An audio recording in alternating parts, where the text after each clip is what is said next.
Tsy maintsy isy ny fanaraha-maso entitra amin'ireo sakafo avy any ivelany miditra eto Madagasikara. Isy araka izany ny fiaraha-miasa eo amin'ny ministeran'ny varotra sy ny ministeran'ny fahasalamam-bahoaka raha ny fanazavana izay nentin'ny taleha jeneraly ny faditserana. Ireo vokatra fihinana avy any ivelany izay miditra eto Madagasikara dia tsy maintsy mandalo fitiliana ka mahazo ny antsoina hoe certificat de consommabilité na ny certificat de non radioactivité raha ny fanazavana izay nentin'ny taleha jeneraly ny faditseranana. Ny entana rehetra zany raha vao sakafo dia tsy maintsy mandalo amin'ny commerce satria ny commerce no maka ny échantillon ao anatin'ny conteneur dia manome azy ny any amin'ny ministère de santé mba hanomezana certificat de consommabilité.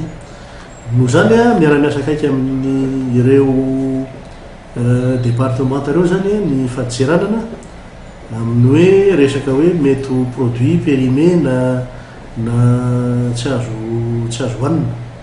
Raha tsy mahazo ny certificat de consommabilité io tsy mahazo mihitsy eto Madagasikara ny entana. Fa misy ihany koa le hoe certificat de non radioactivité zay amen'ny NSTN. Reo zahatra reo raha vao misy sakafo miditra tsy maintsy azo zay vao mahazo miditra le entana.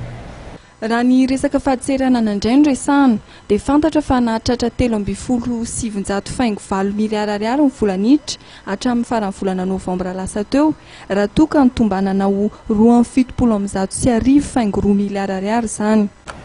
Performance amin'ny recette indray zany dia 3,7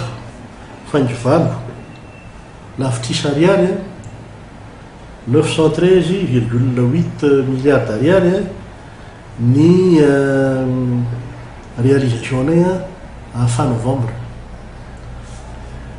Ny vina dia 2,7 fangiroa lafitrisy ariary na 1172,2 milliards d'ariary.